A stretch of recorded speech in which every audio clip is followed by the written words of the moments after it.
لوگ نماز اس لیے شروع کرتے ہیں، کہتے ہیں میں 5 نمازیں بھی پڑھتا ہوں، میں صدقات بھی کرتا ہوں، کام میرا پھر نہیں چلتا. تو میں کہتا ہوں تمہیں پتہ ہی نہیں، نمازی کے لیے تو آزمائش ہے. جتنا جتنا ایمان کامل اتنی اتنی آزمائش بھی زیادہ. اور یہ میں اپنے پاس سے نہیں کہہ رہا. حضرت ابو سعید خدری رضی اللہ تعالیٰ عنہ فرماتے ہیں میں نبی پاک علیہ الصلوۃ والسلام کی خدمت میں حاضر ہوا اور حضور کے دست مبارک کو چومنے کے لیے میں نے اپنے ہاتھ جب آگے کیے تو تپش تھی، تیز بخار تھا نبی پاک کو. تو حضرت ابو سعید خدری رضی اللہ تعالیٰ عنہ ارشاد فرماتے ہیں کہ میں نے، یہ سنن ابن ماجہ میں موجود ہے، فرماتے میں نے عرض کیا یا رسول اللہ صلی اللہ علیہ وسلم اتنا تیز بخار؟ حضور فرمانے لگے ہم پر جو آزمائشیں آتی ہیں نا انبیاء پر، وہ عام لوگوں سے دگنا آتی ہیں. یہ تو لاڈلے ہیں، یہ تو محبوب ہیں اللہ کے. فرمایا عام لوگوں سے دگنی آزمائش آتی ہے، لیکن فرمایا ہمارا رب بڑا کریم ہے، ہمیں اجر بھی ڈبل ہی عطا کرتا ہے، ہمیں اجر بھی ڈبل ہی عطا کرتا ہے. تو حضرت ابو سعید خدری کہتے ہیں موقع اچھا تھا، میں نے ایک سوال بھی کر دیا. میں نے کہا یا رسول اللہ صلی اللہ علیہ وسلم بتائیے نا بھلا دنیا میں زیادہ آزمائشیں کن کو آتی ہیں؟ تو حضور فرمانے لگے سب سے زیادہ آزمائشیں اللہ کے انبیاء کو آتی ہیں، نبیوں کو آتی ہیں. حضور اس کے بعد فرمایا اس کے بعد جو ان کے زیادہ قریب ہوتا ہے اسے آتی ہیں. لوگ کیا سمجھیں گے امام حسن کی آزمائش کو؟ لوگ کیسے سمجھیں گے سیدنا امام حسین کی آزمائش کو؟ فرمایا جو ان کے زیادہ قریب ہوتا ہے اسے زیادہ آزمائش آتی ہے. تو حضور کے سب سے قریب تو امام حسن ہے نا، امام حسین ہے نا.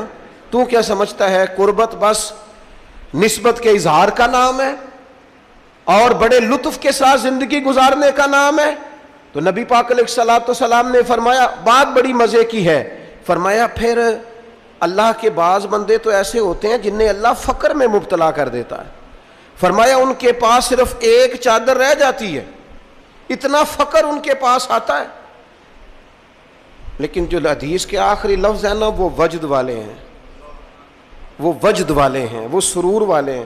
ہمارا یہ مزاج ہوتا ہے کہ میٹھا میٹھا کھا جاؤ اور ذرا کڑوا آ جائے تو سویرے بھی رو شام بھی رو، حال ہی کوئی نہیں، غریبی بڑی، پریشانی بڑی، حضرت صاحب گھر سے بیماری جاتی نہیں. اور جناب کیا بتائیں، بعض لوگ تو ایسے ہیں جن کی بات سن کے لگتا ہے زندگی میں کبھی سوئی ہی نہیں، اتنے بڑے بڑے دکھ سناتے ہیں.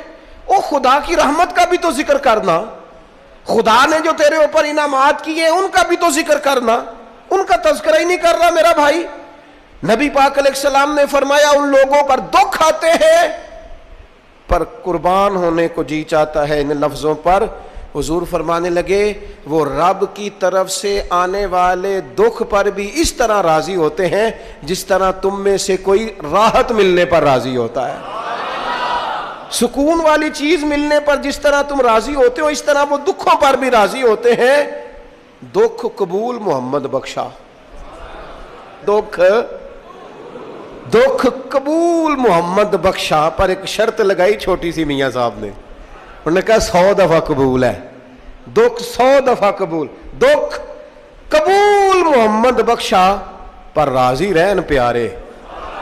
یہ شرط یہ ہے کہ تو راضی رہ، تو راضی رہ. دکھ قبول محمد بخشا، راضی رہن پیارے. اور حضرت سلطان صاحب کہنے لگے اساں کیتی ہے جان حوالے رب دے، ایسا عشق کمایا ہے اسی مرن تو پہلو ہی مر گیا، باہو تا مطلب نو پایا ہے.